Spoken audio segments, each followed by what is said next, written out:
इस लेवल के ऊपर 2 कैंडल्स की क्लोजिंग, देन आपका रेजिस्टेंस बिकम सपोर्ट ए प्लस या QML एंड डबल बॉटम।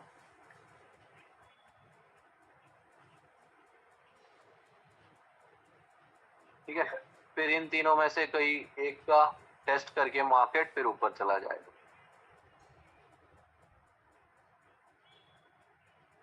ठीक है, चलो अभी हम क्या करेंगे, हमारा जो नेक्स्ट टॉपिक है उस पर बात करते हैं।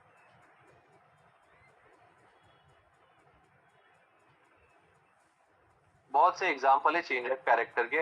हाँ, चेंज ऑफ कैरेक्टर का एक और आपको मैं बता देता हूं, डाउट। लेट्स सपोज ये आपका स्ट्रक्चर, आपने क्या किया, ये last support in the market, ये एक last resistance in the market के ऊपर या नीचे क्लोजिंग आ गई, तो आप लोग क्या करोगे, कैसे, ये इस तरीके से चेंज ऑफ कैरेक्टर कंफर्म हुआ, ये 3 लेवल्स निकाली,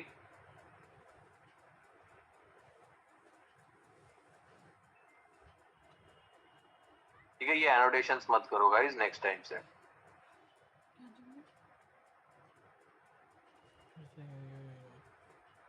ए प्लस या QML, ये आपका बन जाएगा डबल बॉटम, ये सपोर्ट बिकम रेजिस्टेंस, ये resistance become support, QML and double bottom. अब यहाँ पर बहुत से लोगों को डाउट आता है कि मुझे यहाँ पर स्ट्रक्चर मार्किंग कहाँ से स्टार्ट करना है, तो आपको रेफरेंस पॉइंट क्या लेना है, after change of character reference point लेना है आपको डबल टॉप या डबल बॉटम। ठीक है, फिर यहां से आपको स्ट्रक्चर मार्किंग स्टार्ट करनी है। चलो आपको मैं चार्ट पर भी दिखा देता हूं।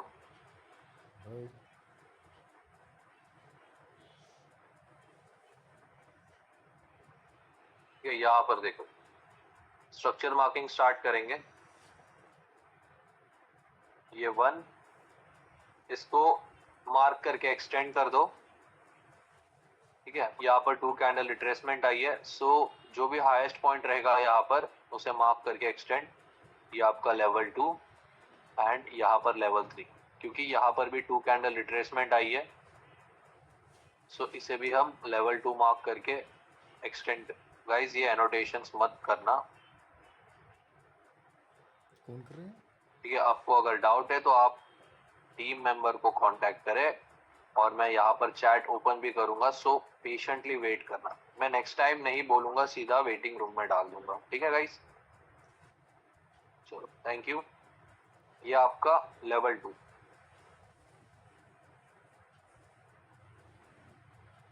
1, 2 एंड 3। जब इस हाई के ऊपर क्लोजिंग आ जाएगी या लास्ट रेजिस्टेंस के ऊपर क्लोजिंग आ जाएगी, आप लोग क्या करोगे, 3 लेवल्स ड्रॉ करके एक्सटेंड करोगे।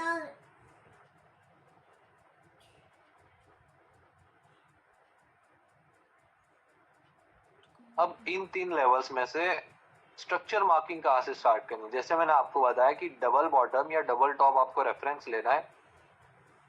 ये एक हाई लगा, 2 कैंडल रिट्रेसमेंट आई यहाँ पर, इसको मार्क करके एक्सटेंड, जो भी लोवेस्ट पॉइंट लेवल 2, ठीक है, एंड ये लेवल 3।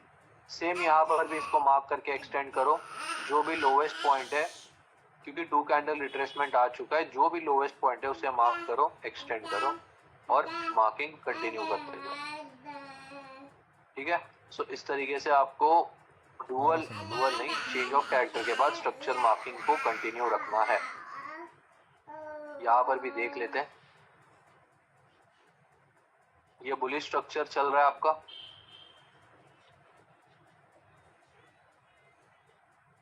जब लेवल 2 के नीचे क्लोजिंग आ जाएगी तब आपका चेंज ऑफ कैरेक्टर, उसके बाद 3 लेवल्स, सपोर्ट बिकम रेजिस्टेंस, ए प्लस या QML एंड डबल टॉप।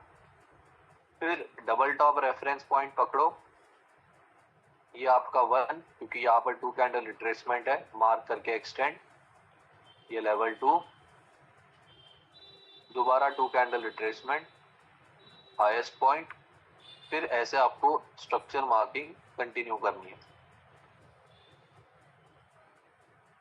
ठीक है गाइस, सो यहाँ तक कि आपने सीखा है।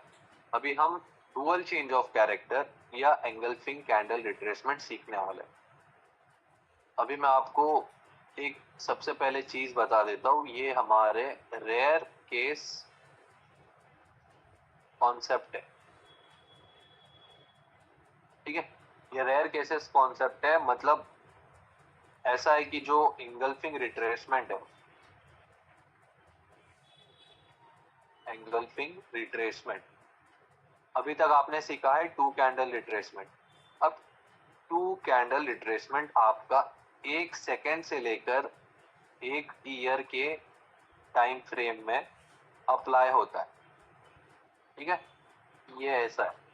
और जो आपका अभी एंगल्फिंग रिट्रेसमेंट रहेगा वो सिर्फ आपका डेली टाइम फ्रेम में ही एप्लीकेबल है। ठीक है, सबसे पहली चीज या सबसे पहला रीजन ये रहेगा। दूसरा जो टॉपिक है आपका डुअल चेंज ऑफ कैरेक्टर, वो आपका सभी टाइम फ्रेम्स में एप्लीकेबल है। जस्ट ऐसा है कि एक बार चेंज ऑफ कैरेक्टर होता है मार्केट में, लेट्स सपोज कि मार्केट में 10 बार चेंज ऑफ कैरेक्टर हुआ, ठीक है, नॉर्मल चेंज ऑफ कैरेक्टर, तो chances dual change of character बनने की बस 1 से 2% या 1 से 2% ही इसकी प्रोबेबिलिटी है। ठीक है, तो ये रेयर केसेस कॉन्सेप्ट है, बट ऐसा है कि ये जब भी होता है आपको एक अच्छा मूव देखने मिलता है। भले ही ये रेयर केस कॉन्सेप्ट रहेगा, बट इसमें हमें अच्छी मूव देखने को मिलती है।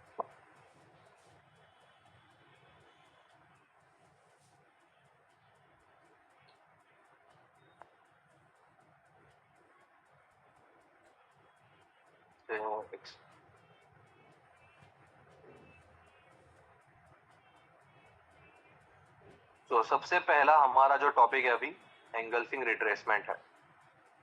एंगल्फिंग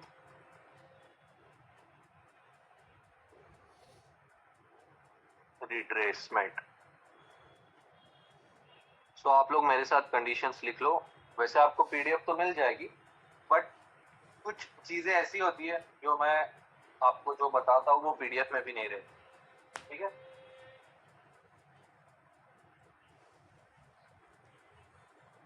तो सबसे पहला कंडीशन है डेली टाइम फ्रेम में ही आप एंगल्फिंग रिट्रेसमेंट की मार्किंग करोगे। ठीक है, दूसरा, ध्यान से और अच्छे से इसको समझना। अब सबसे पहले बुलिश स्ट्रक्चर जब रहेगा एंड जब बेरिश स्ट्रक्चर रहेगा तब कैसे करना है। ठीक है,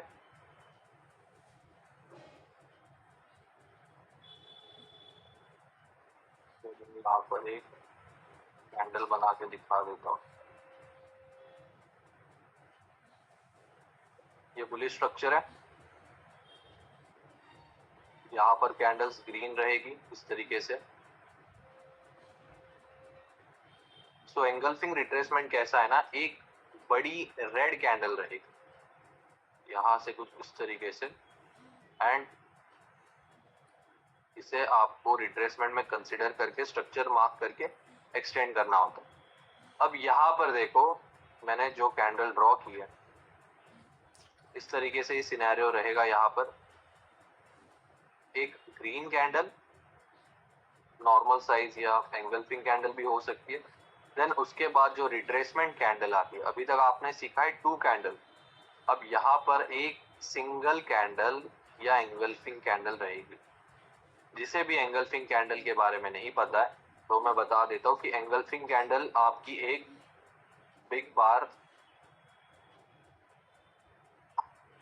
या बिग बॉडी कैंडल होती है।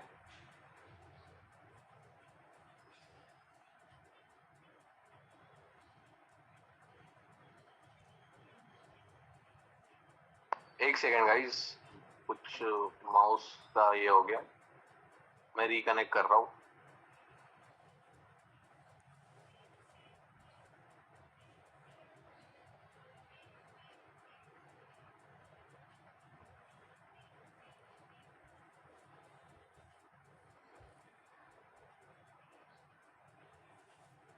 चलो हो गया। एंगल्फिंग कैंडल क्या होती है? एक बिग बार या बिग साइज बॉडी कैंडल होती है। इसका मतलब यह है कि प्रीवियस जो कैंडल है ये उसे पूरी तरीके से कवर कर लेता है या शैडो ओवर कर लेता है। अगर आपको मैं एक ट्रिक बताऊं तो इसे हटा देता हूँ 1 सेकंड के लिए।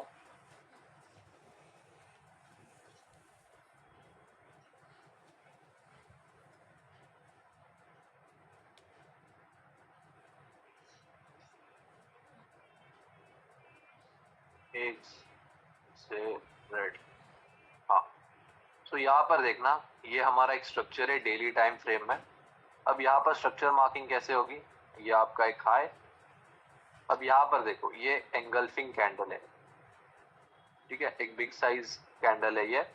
अब प्रीवियस कैंडल है, इसका साइज देखना, इसका ऑलमोस्ट अगर हम कंपेयर करेंगे तो 1 2 3 4 5 ऑलमोस्ट 5 या 6x रेड कैंडल का साइज है। तो ये एक ट्रिक है, आप इसे इस तरीके से यूज कर सकते हो। बता देता हूँ मैं।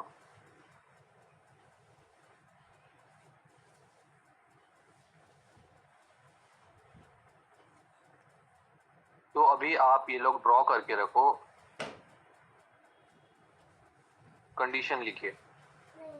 सबसे पहले बुलिश स्ट्रक्चर है, तो बुलिश स्ट्रक्चर में एक रेड कैंडल या रेड एंगल्फिंग कैंडल रहेगी, एंड जो उसकी प्रीवियस कैंडल रहेगी ना, फर्स्ट कैंडल के नीचे या उसके बॉडी के नीचे क्लोजिंग आनी चाहिए एंगल्फिंग कैंडल की, ठीक है। 2 कैंडल्स नहीं चाहिए, बस आपको प्रीवियस कैंडल का जो बॉडी रहेगा उसके नीचे एंगल्फिंग कैंडल ने क्लोजिंग देना चाहिए, तब जाकर आपका एक वैलिड रिट्रेसमेंट कंसीडर होगा। बेरिश में भी सेम है, ये आपका एक बेरिश का स्ट्रक्चर।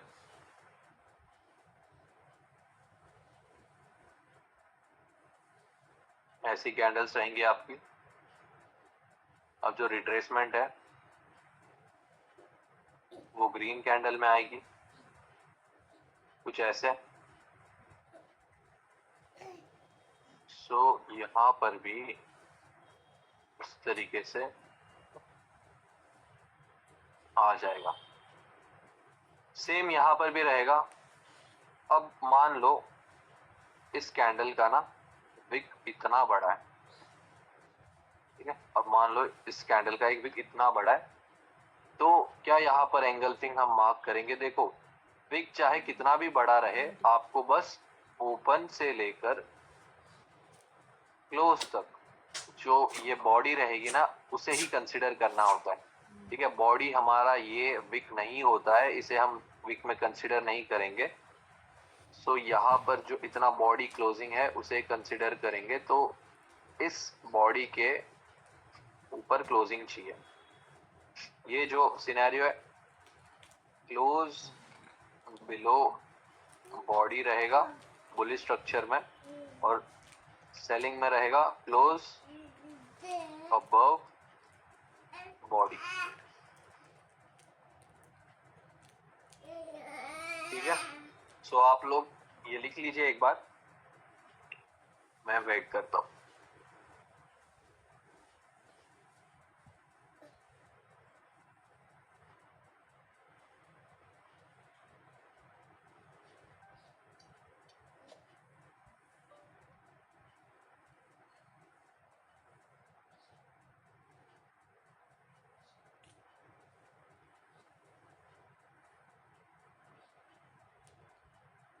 अब मैं आपको एग्जांपल दिखाता हूँ तो उससे अच्छे से क्लियर हो जाएगा, ठीक है।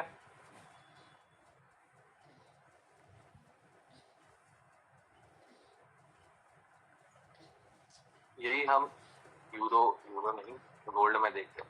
यहाँ पर देखना, अब हम स्ट्रक्चर अगर मार्किंग स्टार्ट करेंगे, ये आपका एक हाई, क्योंकि यहाँ पर एक एंगल्फिंग रिट्रेसमेंट आ चुका है, ये हमारा एक एंगल्फिंग कैंडल है। अब उसके बाद देखिए, इसे अगर हम एक्सटेंड करते हैं तो यहाँ पर 2 कैंडल रिट्रेसमेंट भी है। तो ऐसे सिनेरियो में क्या करना चाहिए? देखो, जैसे मैंने आपको पहले बताया, सबसे पहले जिस कैंडल का रिट्रेसमेंट